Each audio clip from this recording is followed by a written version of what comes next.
Good morning, children. Today I am going to explain you the poem Rain on the Roof, written by Coach Skinny. He was an American lawyer, politician, journalist, and a great poet. So now let's start the poem Rain on the Roof. As the title itself reflects, this poem is somehow connected to the rain. On the roof, maybe perhaps the poet is inside his place, inside his home, and that's why whenever he is feeling the raindrops, pitter patter of the raindrops on his roof, it is creating a melody, a music, that is reviving the memories he has of the childhood as well as rainy days. And so the sound of these raindrops falling on the roof of his house, bringing back sweet memories of his childhood and past. Because he simply tries to express that how much healing power the rain has.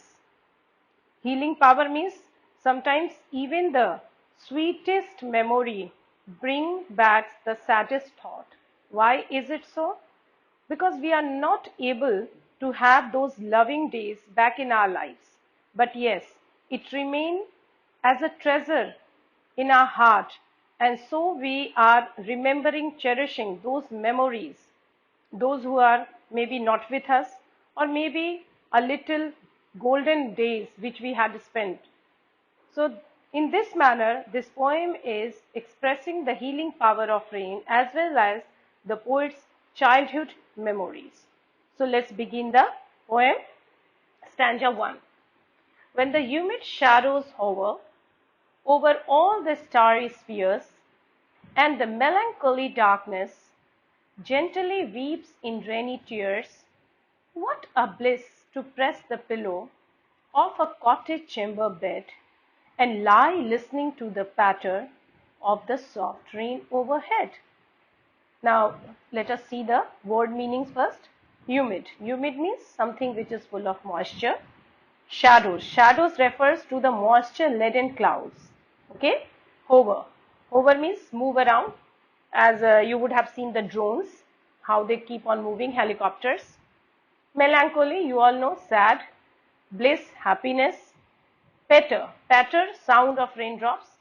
And cottage chamber refers here the bedroom of the poet.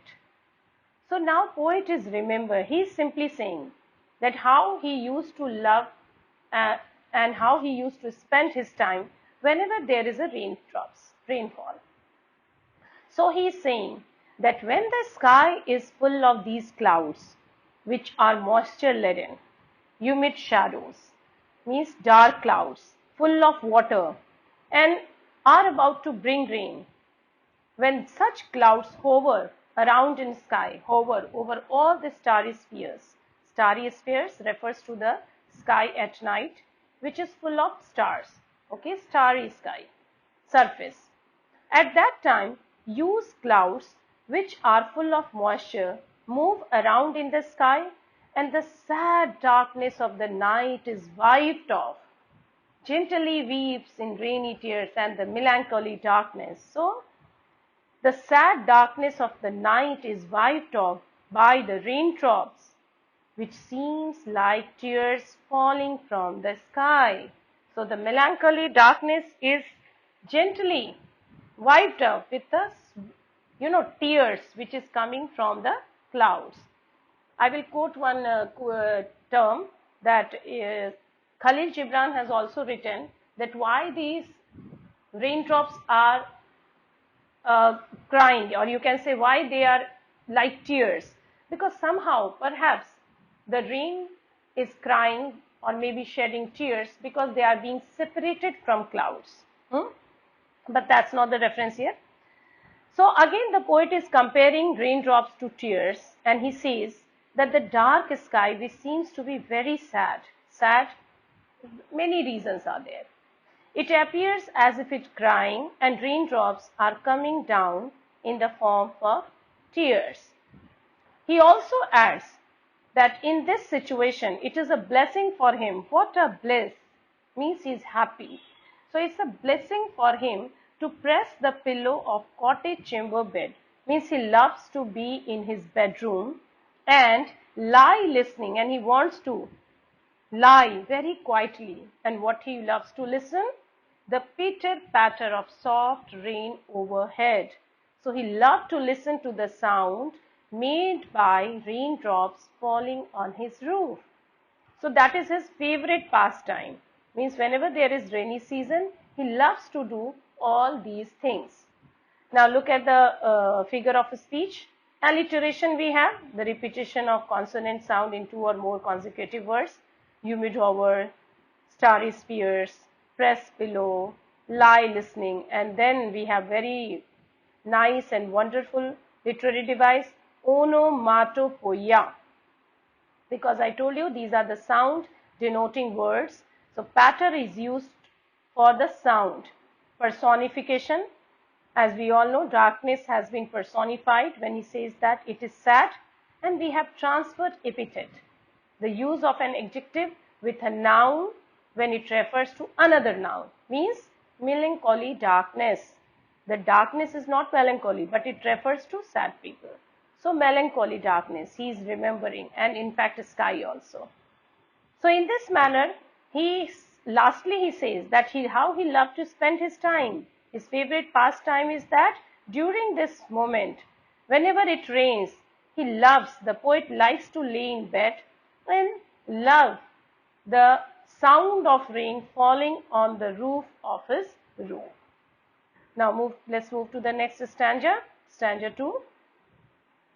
Every tinkle on the shingles has an echo in the heart, and 1,000 dreamy fancies into busy being start, and 1,000 recollections weave their ear threads into woof, as I listen to the patter of the rain upon the roof. Now what is this tinkle? Short, light ringing sound. Shingles, these are the wooden tiles on the roof. Echo, you all know, repeated sound. Woof is weft, means thread woven across the loom pattern, weaving something very close to.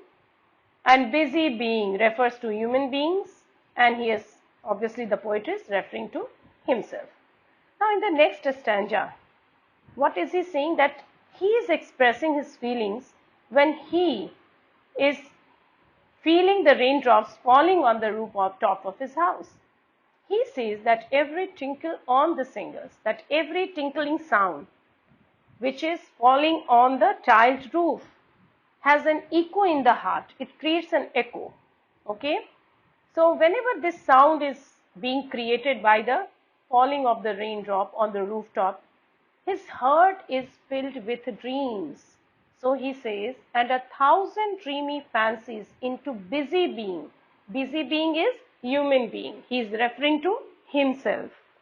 So he says that whenever this situation happens, the raindrop starts, lot of dreamy fancies, means those fanciful imagination, those loving, days, those things which he's trying to recollect all his memories.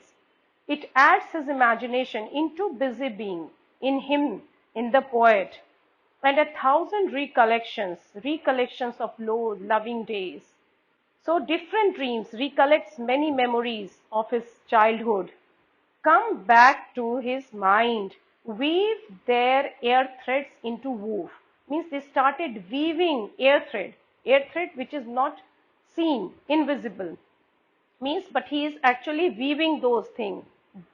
And he is weaving that air threads into his mind. नहीं कहते सपने बुनना. So he is also weaving those air threads, those sapne, those memories which is not with him now. So he started weaving those collection, those days which is not now, but he wants them to enjoy. When is this happening? As he listens to the patter of rain upon the roof, he has many new dreams in his mind, and memories of his past, loving childhood days come back to him in the form of dreams, and he started weaving them. He started feeling them.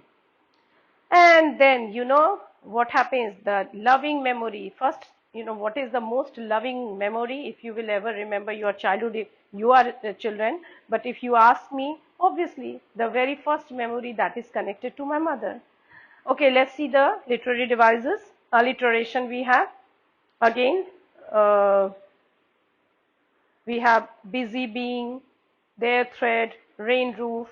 We have again onomatopoeia, tinkle, patter. We have personification. Recollection is personified when it says that they weave dreams. And we have transfer epithet, dreamy fancies. It does not mean that fancies are dreamy, but refers to the people who have dreams. Okay? Now, as I told you, then when he started weaving those dreams, what comes in his mind? Now in memory comes my mother.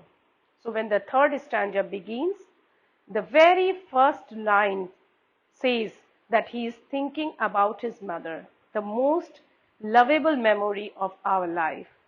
As she used in years agone, years which is gone away, which is not now, to regard the darling dreamers, she left them till the dawn, old poetic word before, era. Oh, I feel her fond look on me as I list. List here reflects old poetic word for listen to this refrain which is played upon the singles, the tiled roof by the patter of rain. So now poet is being a little nostalgic. So he is introducing his mother in the third stanza.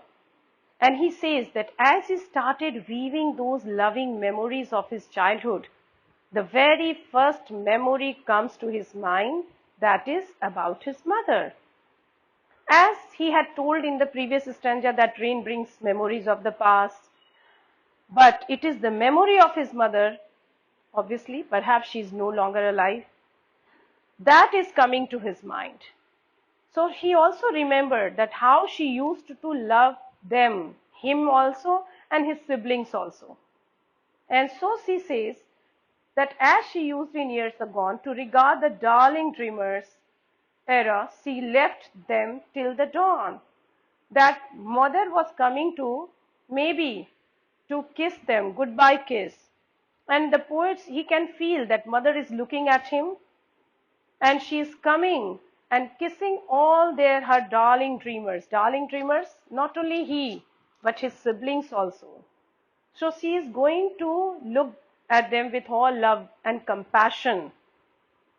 And then she is leaving them till dawn, means next day she will again meet them. So she is coming to the room, kissing them goodbye kiss, leaving them for the entire night. And so that memory, the poet can still feel that his mother is looking at him when he listens to the song made by the raindrops falling on the rooftop of his room. The sound of the rain makes him correlate his past with his present. And so he's moved by this raindrops, that how mother was coming, kissing her darling dreamers, her kids, her children, her poet and his siblings, and then she's leaving the room. So he says, oh, I feel her fond look on me. I still feel that she's looking at me. As I list to this refrain, list here, listen. As I listen to this refrain again coming back, same pitter patter raindrops, which is played upon the shingles, means the tiles of the roof, by the patter of this rain.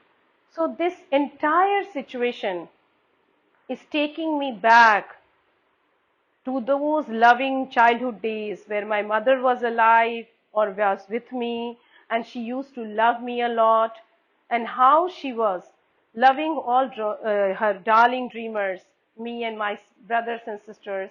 And in this manner, it is difficult for me to come out of this nostalgia. So he is feeling that, and it is difficult for him to forget those memories, because those memories are so precious that he has treasured them in his heart. Okay? Now see the literary devices. Alliteration we have again, memory, my mother, darling dreamers. Again we have onomatopoeia. So in this manner, this poem comes with this end, that how the poet is enjoying this rain which is bringing back in loving memories.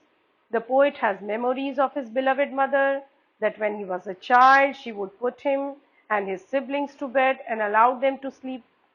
And then they had sweet dreams in their sleep. Darling dreamers is obviously referring to the poet and his siblings.